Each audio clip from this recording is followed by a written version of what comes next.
Hello guys, இப்போ நாங்கள் எங்கே நிற்கிறோம்டா, ஞானம் ஐஸ்கிரீம்னு கடைக்கு முன்னாடி தான் நிற்கிறேன். இந்த வெயிலுக்கு ஒரு ஐஸ்கிரீம் ஒன்று குடிப்போம்னு தான் வந்திருக்கேன். ஸோ இது எங்கே இருக்குன்னா, இது கிளிநொச்சியில் வந்து திருநகர் ரோட்டில் இருந்து ஒரு 100 மீட்டர் டிஸ்டன்ஸில் வந்து இந்த கடை இருக்குது. ஓகே ஃப்ரெண்ட்ஸ், இப்போ நாங்கள் உள்ளே போயிட்டு என்னென்ன இருக்குது, என்னென்ன ஐஸ்கிரீம் இருக்குது, என்ன ப்ரைஸில் இருக்குன்ற போய் பார்ப்போம்.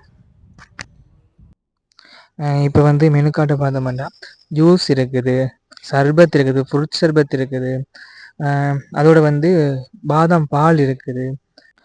இதோட வந்து நாங்கள் ரோல்ஸையும் வேண்டிக் கொள்ளலாம்.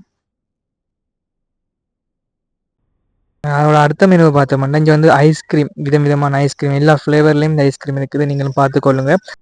ஐஸ்கிரீம்லாம் வந்து 350 அப்படி அந்த 500 தான் இருக்குது. பெர்சன்ட் விலையும் குறைவாக இருக்குது. நான் வந்து ஒரு ஃப்ரூட் சர்பத் ஒன்று வாங்கினேன். ஸோ அதை வாங்கிட்டு குடிச்சிட்டு ஃபுல்லாக காலி பண்ணிவிட்டு அப்படியே வீட்டை வலிக்கிட்டாச்சு. ஓகே ஃப்ரெண்ட்ஸ், இதோட வீடியோவை எண்ட் பண்ணிக்கொள்கிறேன். பாய். மறக்காம சர்ப்ரைஸ் பண்ணுங்க. தேங்க்யூ.